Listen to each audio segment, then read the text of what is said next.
कहानी एक ऐसे परिवार के बारे में है जो एक बार एक पिकनिक पर जाते हैं, पर उस जगह उनका सामना एक मानव भेड़ी से हो जाता है। 80 के दशक की शुरुआत थी। हम 4 लोगों ने मिलकर स्नेक रिवर के पास में पिकनिक मनाने की योजना बनाई। यह जगह हमारे टाउन से 5 मील की दूरी पर थी। यह जगह ईस्टर्न ओरेगॉन में थी, पहाड़ियों से भरी हुई जगह। सर्दियों की शुरुआत होने के कारण कम मात्रा में बर्फ पड़ रही थी। उस रात को चांद पूरा निकलने वाला था और हम जानते थे कि इससे नदी का दृश्य और भी सुंदर होगा। इस ट्रिप में मैं, मेरा पति और मेरी बहन और उसका बॉयफ्रेंड था। हम लोगों ने कुछ बियर्स और कुछ नशे की चीजें अपने साथ में ली थी ताकि हम पूरी रात सस्ते नशे और मजे कर सकें। तकरीबन रात के 11 बज रहे थे जब हम निकले। जिस जगह हम जा रहे थे वह एक मनोरंजन की जगह थी, जहां पर लोग मजे कर सकते थे, कैंप लगा सकते थे और वहां पर नाव चला सकते थे। उस जगह जाने के लिए हमें मुख्य सड़क को छोड़ना था। सब कुछ सही चल रहा था। चांद की रोशनी इतनी थी जिससे कि सड़क और आसपास की चीजें साफ दिखाई दे रही थी। हमने एक जगह पर कार को पार्क किया। मेरे पति ने सिगरेट जलाई और मेरी ओर बढ़ा दी। हम दोनों आगे वाली सीट पर बैठे थे। मेरी बहन और उसका बॉयफ्रेंड पीछे वाली सीट पर बैठे हुए थे। जैसे ही मैं सिगरेट पीने वाली थी कि तभी मैंने अपनी कार के सामने लगभग 20 मीटर की दूरी पर किसी चीज को हिलते हुए देखा।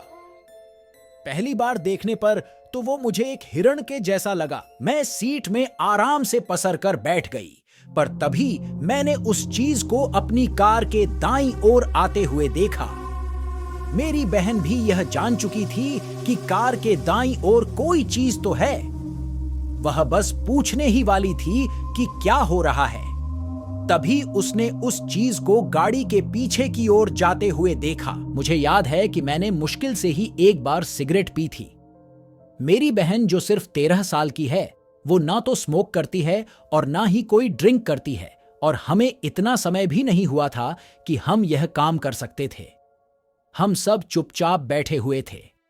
हम दोनों ने कहा, क्या है वो? उन लोगों ने कहा, क्या हम लोगों ने कहा कि बाहर कोई तो है? वो दोनों हंसने लगे, पर इसके बाद उन्होंने भी उस चीज को कार के बाईं ओर हिलते हुए देखा। उस समय मेरे रोंगटे खड़े हो गए और मुझे किसी अनहोनी के होने की आशंका हुई। वह फिर से हमारी कार के पास से गुजरा, पर पहले से काफी ज्यादा पास से। इस समय तक मैं चाहती थी कि हम वहां से जल्द निकल चलें। हम सब पूरी तरह से डर चुके थे और हम जानना चाहते थे कि वह चीज क्या है। यह जो भी था एक बार फिर से हमारी कार के चक्कर लगाने लगा। जैसे ही यह हमारे कार के सामने आया, मेरे पति ने कार की हेडलाइट ऑन कर दी, पर जैसे ही लाइट उस जगह पर पड़ी कि वहां पर कोई नहीं था। कुछ सेकंड पहले तक वह वहीं पर था।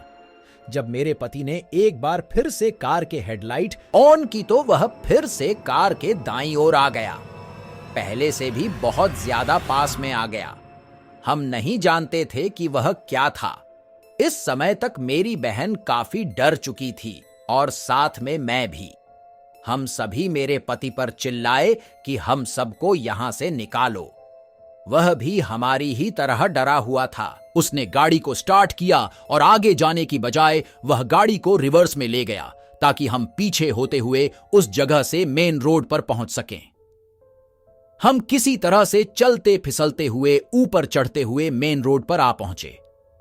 हमने सोचा कि अब सब कुछ ठीक है, पर तभी मैंने अपनी जिंदगी की सबसे डरावनी चीज का अनुभव किया, जिसे शायद ही मैंने पहले कभी महसूस किया हो। जैसे ही हम ऊपर चढ़े, हमने देखा कि कार की हेडलाइट की रोशनी जहां पर जाकर खत्म हो रही थी, उस जगह पर एक जानवर खड़ा था।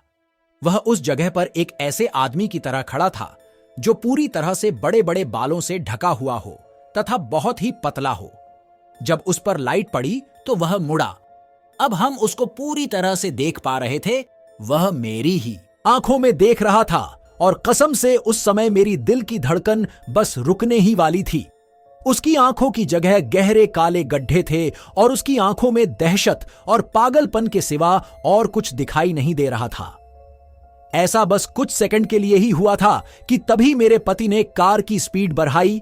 वह उसको कार से टक्कर मारना चाहता था, पर वो जानवर वहां से बड़ी ही तेजी से गायब हो गया, मानो जैसे वह पहले कभी वहां था ही नहीं। वो हेडलाइट की रोशनी से क्यों डरता था, यह तो मैं नहीं जानती, पर जितनी तेजी से हो सके हम उतनी तेजी से उस जगह से निकल गए। बाहर बहुत ठंड थी और ठंड के इस समय में बाहर न तो कोई आदमी होता है और ना ही दुकान खुली होती है, और दूसरी बात वह इलाका बिल्कुल सुनसान था और रात के इस समय में वहाँ मुश्किल से ही कोई गाड़ी दिखाई देती थी। हम नहीं जानते कि वो क्या था और वह कहाँ से आया था, पर मेरे दिमाग में केवल एक ही शब्द याद आता है, मानव भेड़िया। उस जगह पर बहुत सी ऐसी ही मानव भेड़िए को देखे जाने वाली घटनाएं हुई है, और सच बताओ तो अब मैं उस जगह पर कभी नहीं जाना चाहती हूँ।